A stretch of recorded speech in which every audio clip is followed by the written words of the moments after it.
अच्छा, मैंने जो है ना ये नया-नया काम स्टार्ट किया था ना, जब मेरे पास थी आपको याद होगा एक वज़ीरा जब नवाज़ शरीफ स्कीम की एक टैक्सी थी काले रंग की, जिसमें लोगो होता था, जिसके दरवाजे में लोगो बना होता था, अपना रोज़गार पंजाब, शायद आपको याद होगा। वो मैंने ली थी, उसकी 8,000 रुपये किस्त थी, मंथली किस्त उसकी 8,000 थी। अच्छा, आप यकीन करेंगे ये जब मैं उस वक़्त की बात करूँ, उस वक़्त मेरे ख़्याल से 68 ऐसे कुछ था पेट्रोल, और जो गैस होती थी सीएनजी, और वो मिलती थी मेरे ख़्याल से 50 रुपये, 48 रुपये या 50 रुपये, ऐसा उस वक़्त इतने की मिलती थी। अच्छा, मैंने ना नया-नया काम स्टार्ट किया था, मुझे इसका अंदाज़ा नहीं था कि एक टैक्सी का काम कैसे होता है। तो मुझे ना एक कियानी रोड नहीं है जो आबद मजीद रोड के साथ, वहाँ से ना एक राइड मिलती चलते। अच्छा, मेरी आदत थी क्योंकि उस वक़्त फ्यूल वगैरह सस्ता होता था, तो मैं ना गाड़ी रोड पे ना चलाता ही रहता था, रुकता नहीं था, एक स्टॉप पे मैं रुकता नहीं था, गाड़ी मेरी चलती रहती थी। वहाँ पे ना 2 ख़वातीन खड़ी थी, साथ उसके 2 बच्चे थे। उन्हें हाथ दे के रोका, उन्होंने कहा हमने ना पिम्स हॉस्पिटल जाना है, जो बर्न सेंटर नहीं है जो पिम्स हॉस्पिटल है, यहाँ पे जाना है। तो मैं ना एक दफ़ा पिम्स हॉस्पिटल आया था, वो भी अपने पता नहीं घर वालों के साथ, तो मैंने पिम्स हॉस्पिटल देखा हुआ था। मैंने कहा ठीक है, मैं आपको ले जाता हूँ। उन्होंने कहा हमने जाना है, और ये जो पट्टी होती है बच्चे को, शायद कहीं से छोटा मोटा जला था वो, तो वापस उन्होंने खुलवानी थी। मैंने कहा ठीक है, तो कहती है हमने वापस भी आना है। मैंने कहा मैं ले आऊँगा। तो उन्होंने कहा भाई कितने पैसे होंगे? मैंने कहा 2,000 रुपये। मुझे कोई किराए का कुछ पता नहीं, मैंने ऐसे तुक्का मारा उनको। उन्होंने नहीं भाई ये ज़्यादा है। तो मैंने कहा बाजी आप बता दें जितना मैं उतने में। उन्होंने कहा 1,800 रुपये। मैंने कहा ठीक है। मैंने कहा ठीक है। अच्छा जी, आप यकीन करें, उस वक़्त मैंने, और मुझे अभी हँसी आती है, मुझे वो वक़्त याद है, वो मेरी जब मैंने राइड ली तो मैं हँसी आती है, मैंने 1,800 रुपये उस वक़्त लिए थे उनसे। तो अभी ये काम देख के ना मुझे रोना आता है कि इस काम का क्या बेड़ा गर्क कर दिया हमने। तो मैं वीडियो को कंटिन्यू करता हूँ। मैं उनको लेके चला जाता हूँ जी, उस कड़ाके की बारिश हो रही है जी, बारिश सही लगी हुई है, और मैं वाया मरी रोड लेके जाता हूँ फैज़ाबाद से पिम्स। वहाँ पे वो उनका मेरे ख्याल से आधा 1 घंटा लगता है।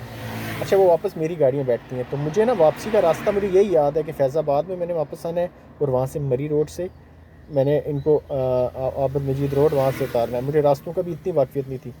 अच्छा, बारिश इतनी ज़्यादा हुई है कि मेरी जो मेहरान गाड़ी थी उसका जो आगे वाला शीशा है उस पर फोग ही फोग। तो मुझे ना, मैं देख रहा हूँ वो जो ख़वातीन पीछे वो नीचे दबक के सीट में लेटी, क्योंकि मैंने ना खिड़कियाँ इसकी खुली रखी हुई ना, इधर से पानी अंदर आ रहा है, इधर से आ रहा है। मैं कह रहा हूँ कि यार ये क्या, मेरे हाथ में कपड़ा है, मैं उसको शीशे में मारी, शीशे में इतना ही साफ़ हो रहा है जिससे मुझे आगे कुछ नज़र आ रहा है। अच्छा, ये यकीन करें कि मुझे इस टेंशन में कि मैं रास्ता भूल रहा हूँ, मैं ना उनको लेके गुलज़ारे कायद नहीं है, मैं वहाँ पे मैं याद कर रहा हूँ कि यार ये यू टर्न आता है, यू टर्न आता है, यू टर्न अभी तक नहीं आया। बोर्ड मुझे नज़र नहीं आ रहे, मूसलाधार बारिश हो रही है, ख़वातीन नीचे दबकी हुई हैं दोनों सीट में, बारिश कभी इधर से आ रहा है, वो करीब भाई शीशे ऊपर कर दें। मैंने कहा मुझे ना आगे नज़र कुछ भी नहीं आ रहा। मैं फैज़ा गुलज़ारे कायद जाके ना यू टर्न लेता हूँ, मैं कहता हूँ बेड़ा पार। मैंने कहा अब इनको ये भी शो ना हो कि यार मुझे कोई रास्ता नहीं पता, तो मैंने कहा ये मेरी बेइज्जती हो जाएगी। मैंने वहाँ से यू टर्न लेके, कहती है वो मुझे कहने लगी भाई ना रास्ता बहुत लंबा हो गया वापसी का। मैंने कहा बाजी मैं ऐसे ही बीच में गप मार देता। मैंने कहा आगे से ना रास्ता उन्होंने बंद किया, किसी वजह से मैं आगे से यू टर्न ले रहा हूँ। अच्छा, मैं यू टर्न लेके वापस आता हूँ, तो अब ना मुझे फैज़ाबाद मिले, उसका फ्लाई ओवर, मुझे अभी भी हंसी आती है उस याद करके। फिर ना आधे रास्ते में मैं रुकता हूँ ना, नहीं खन्ना पुल था इसके साथ, मैं चल बंदे से गाड़ी से उतर के, ये नहीं बहाना ये बताता हूँ कि मैं गाड़ी का टायर चेक कर रहा हूँ, मैं ना बंदे से पूछता हूँ यार फैज़ाबाद किधर मुझे बता दे। उसने कहा कि ये पहला स्टॉप जो है छोड़ के इससे आगे वाला, वहाँ से आप लेफ़्ट हो जाना। मैं शुक्र पढ़ता हूँ, मुझे फैज़ाबाद के जो बोर्ड नज़र आता है, मैं नारा मारता हूँ दिल में, मैंने कहा ये बात हुई ना।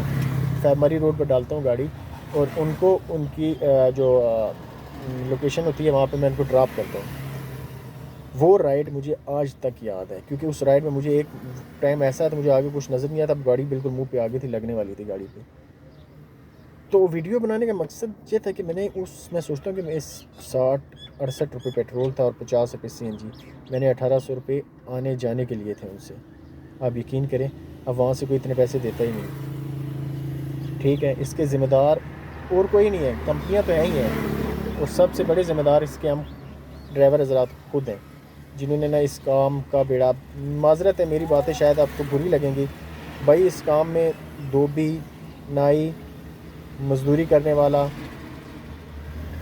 जिसका इस काम से कोई तल्लक नहीं है, आप, मैं नहीं कहता कि वो काम रोज़गार ना करें, वो सारे इस फील्ड इसमें आ गए। ठीक है, सारे यही काम करने पड़ गए और उनको कोई पता नहीं है एक लड़का मुझे आगे मिलता है, आगे उसने रखी हुई है कल्टस गाड़ी। तो मैंने कहा भाई आप पहले क्या करते थे? वो हाईएस्ट जो नहीं होते नंबरों वाले 22 नंबर से कोई अपारा चलता था, उसके साथ कंडक्टरी करता था। भाईजान तूने ज़िंदगी में 30 रुपये, 20 रुपये, 50 रुपये इतना किराया वसूल किया, अगर तुझे 400 की ऑफ़र दे रहा तूने तो फट से एक्सेप्ट करनी है। 22 नंबर से अपारा 400 मिल रहे हैं। तो मेरी वीडियो अगर देख रहे हो भाई लोग, आप मेरी माइंड ना करना, लेकिन हालात ख़राब करने में हमारा पूरा हाथ है, ठीक है। चलें, अच्छे की उम्मीद कर सकते हैं। अब यही है कि शायद अच्छा टाइम आएगा। अभी भी पेट्रोल 300 रुपये है, लेकिन किराए बहुत कम हैं, बहुत ज़्यादा कम है किराए। तो मुझे ये अपनी स्टोरी याद आ रही थी, मैंने कहा मैं आपके साथ शेयर कर दूँ। तो हंसी भी, वो मुझे भूलती नहीं है, वो मुझे कभी नहीं भूलेगी, क्योंकि मैं नया नया उस फील्ड में आया तो मुझे टैक्सी चलाते ही 2-3 दिन हुए थे।